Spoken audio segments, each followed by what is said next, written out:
My name is Samuel. I'm here. I represent Brazil, Rio de Janeiro. Have you guys been in Brazil? Someone here? South America? I represent South America. Beautiful continent, beautiful country. Yes, and I'm so honored to be here. I'm so honored to represent South America. Latinos are passionate, and my tribe is passionate. Come on. Passion. I think passion reflects the nature of God. It's contagious. It's awesome. And, you know, passion is more than just an emotional expression. And Latinos, if you've been in South America, you know, they are loud, you know, it can be loud, it can be too much sometimes. By the way, if you guys been in Brazil, I want to teach you how to say hi in Portuguese. You know? Someone here? No. It's paralelepípedo. No, that's not right. It's just oi, you're right. But it's a crazy place. It's a great place. I see God is raising up a generations of friends in South America. It's beautiful to see what the move of God in South America, all over the place, changing the stats, changing the reality of Brazil. And man, it's so beautiful to see that. You know, Latinos can be super over the top sometimes. I was in a conference in Colorado 2 years ago, and it was pretty awesome. They asked 5 pastors to pray. Each pastor, they need to pray 1 minute. And the first pastor did great. The second, the third, and the fourth is praying. She was awesome. She was on fire. And I was with my buddy next to me, and I said, hey, she's Latina.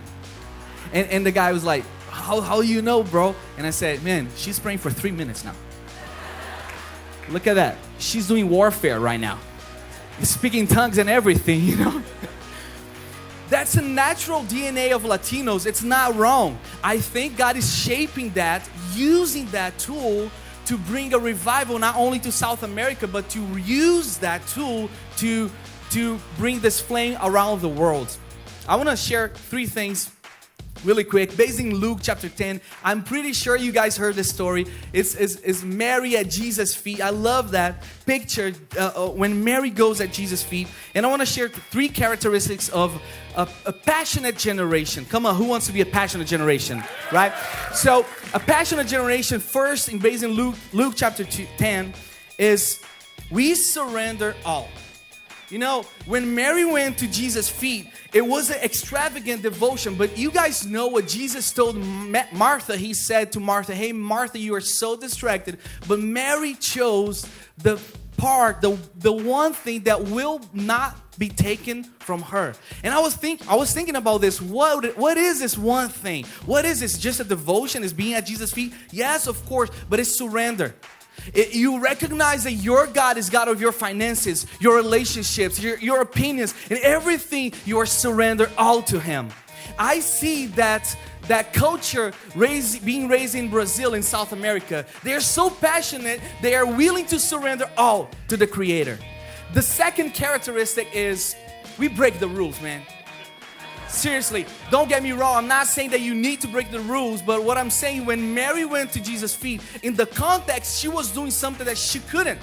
She was supposed to work with Martha, but she was led by the pattern of heaven, but not by the pattern of religion. She was led by the culture of heaven, but not the culture of man.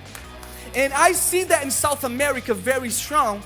We will break the cycle of poverty. We have been breaking the cycle of prostitution. We have been breaking the cycle of corruption, and we will establish the pattern of heaven on earth. And the third characteristic, you know, I have a 7-year-old daughter. Her name is Lizzie. She's awesome, but she doesn't like to do her tasks in home, you know, brush her teeth or make her bed. I know this, you know this song, but when she doesn't do that, I go to her and say, hey, Lizzie, you know, I've been thinking, I want you to be. And she's like, she knows what I mean, and she's like, fine, I'll go. And she goes and she does what she needs to do. I think this song is amazing, by the way, but it's actually prophetic. I think God is singing this song to us. and say, I want you to be happy. I want you to be happier. I have so many plans for you. Just say yes to my calling. The third characteristic of a passionate generation is when we say yes to God's calling. You guys know that there is over 3 billion people around the world that never heard the gospel. We in Brazil, we received so many missionaries 40, 50 years ago from America. And now we are one of the top 3 countries in the world sending missionaries to the world. I believe that passion is all about you loving the extravagant devotion at Jesus' feet, and then respecting the process and being led by the pattern of heaven, and then saying go to God's calling. It's gonna be so worthy.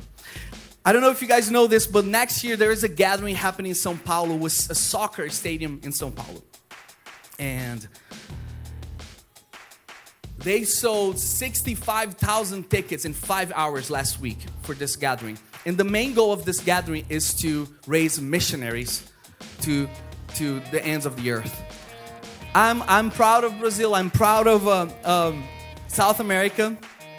And I'm here to tell you that I think if we want to be a generation that's full of passion, we need to be at Jesus' feet. We need to be led by the pattern of heaven.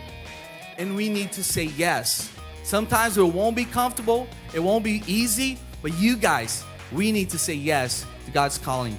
I pray that all of us will repeat what Apostle Paul says to Philippians chapter 1:21 when he said, for me, live is Christ. And death is gain. And then he said, I'll go.